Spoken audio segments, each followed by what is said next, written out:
peut-être qu'on pourrait faire une visite du potager, Bernard? Oui. Alors, moi, dans le principe de permaculture, j'ai intégré les principes de électroculture. OK? Ça veut dire de permettre à l'énergie cosmique et tellurique, OK, de bien fonctionner ensemble pour libérer des cations dans le sol, OK, qui sont des anions négatifs. OK? Alors, j'ai mis des roches autour des bases des arbres fruitiers. Alors ça l'emmagasine de la chaleur, mais aussi de l'énergie. OK? Autour des bases des arbres, j'ai mis des antennes. OK, là, on voit que le fil a brisé un petit peu, mais elle fait son travail. OK, on appelle ça des antennes oscillantes. Alors, vous irez voir sur Internet, vous allez voir toute l'information sur les antennes oscillantes. Il y a quelqu'un qui s'appelle, c'est Van Dorn. OK? Il est vraiment bon dans les concepts d'électroculture. OK? Si vous regardez plus loin, OK, là-bas, il y a un tuyau blanc, OK? C'est en miniature, une tour d'énergie. Il faisait ça au Moyen Âge. Van Dorn explique très, très bien ça. Alors, ça a un effet important sur le plan énergétique dans l'environnement d'un jardin, d'un verger ou de quelque lieu que ce soit. Alors, avec Van Dorn, vous allez apprendre à les faire, mais typiquement, on met de la pierre ferromagnétique dedans pour mieux faire la communication entre l'énergie cosmique et l'énergie tellurique, parce que tout est énergie, et cette énergie-là, une fois qu'elle est concentrée, elle se distribue dans la terre pour le bénéfice de l'ensemble des plants. Alors, c'est la première année qu'on fait la permaculture, et on n'a jamais vu des plants aussi massifs, aussi en santé, que ce soit les plants de tomates. Et là, maintenant, ça fait à peu près 4 semaines que ces plants-là ont été mis. Ils étaient tout petits. C'est des plants qu'on a fait les semis. C'est Linda qui fait les semis. Et finalement, ça donne des résultats au-delà de toutes les espérances. Je l'avais vu dans certaines vidéos sur la permaculture. La personne qui m'influence le plus au niveau de la permaculture, c'est Philippe Forêt. Allez sur Internet, YouTube, Philippe Forêt, et vous allez voir, il va vous donner, ça fait plus de 25 ans, peut-être plus, qu'il fait ce travail-là. Et l'idée est de laisser la nature travailler. Les plantes, ils savent quoi faire. S'ils ont le bon nutriment, ils vont le faire. Alors, ici, avec les fleurs orangées, là, nous avons des courges, okay, qui sont en préparation. Okay? C'est magnifique. Ils sont importantes. On les laisse faire. Et toujours en permaculture, l'idée, c'est de ne pas avoir aucun sol à nu. Alors, il faut que les sols soient protégés. On voit des petites cabanes, Bernard, ici, une petite cabane d'abeilles. Pourquoi? Oui, l'objectif, comme on a commencé ce printemps, on était un peu en retard. Okay? C'est une petite cabane pour les abeilles sauvages pour la pollinisation.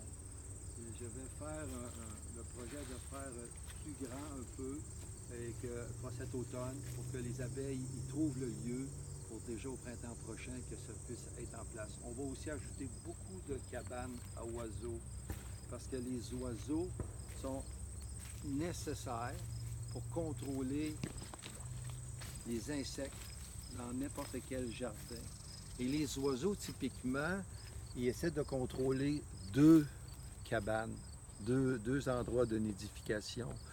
Parce que s'il y a un problème avec une perte des œufs au printemps, quoi que ce soit, ils vont pouvoir prendre l'autre cabane. Donc, ils contrôlent deux petits condos, on pourrait dire.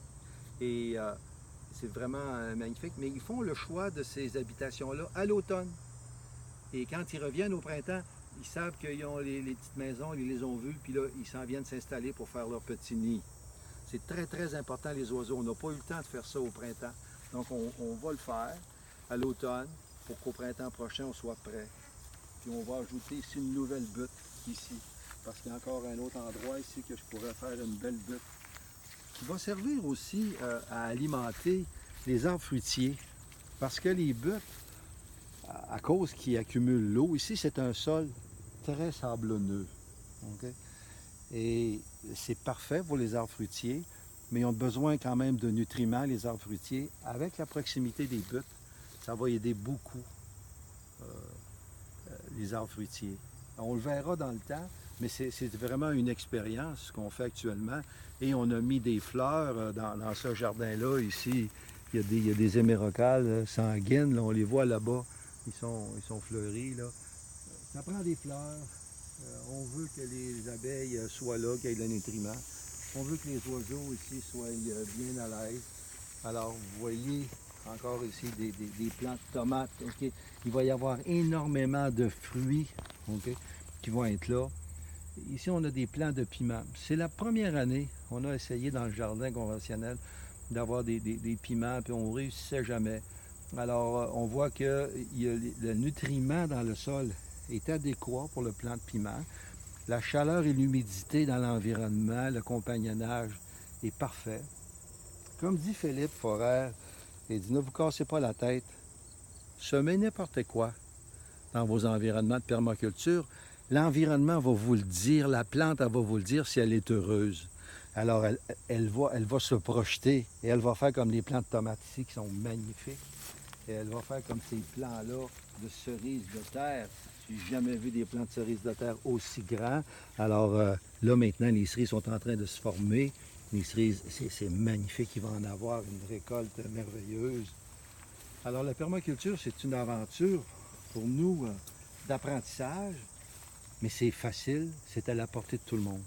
Il y a un travail important à faire au début qui est de creuser la terre, de mettre le bois nécessaire dans le fond qui vont servir d'éponge. Après ça, de mettre toutes les couches de terre comme des couches sur une pizza pour que les nutriments soient accessibles. Donc, sur le dessus, c'est les nutriments qui sont le plus facilement accessibles. Puis tranquillement, ça va se transformer. Et les buttes qui sont plus hautes que ça au début, puis ils ont peut-être déjà descendu d'une douzaine de pouces actuellement. Okay? Ils calent dans la terre parce que tout prend sa place. Okay? Mais à l'automne, quand on va récolter tous ces produits-là, les fruits, toutes les plantes, on va les conserver, on va les couper en petits morceaux. Je vais enlever la paille. Okay? Je vais enlever toute la paille.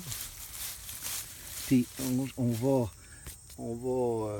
ici, là, il y a beaucoup de vie. Là. Si vous voyez, les sols, là, ils sont... Wow! Okay? Il y a des mycorhizes. On le voit, le blanc dans le sol, c'est des mycorhizes. Les vers sont présents. Ça, c'est nos plus grands travailleurs en permaculture, les vers, avec les mycorhizes, qui sont les champignons. Et alors, ça, c'est merveilleux. Et on va remettre ces plantes-là, on va les remélanger avec la terre, mais juste en surface. On ne dérange pas les sols parce que c'est les vers. On fait juste comme dans le bois, laisser tomber par-dessus. On va remettre encore un petit peu de terre par-dessus. On va laisser les vers faire le travail de toute. La putréfaction va se faire, la transformation va se faire et l'azote et le carbone vont devenir disponibles pour les plantes au printemps prochain.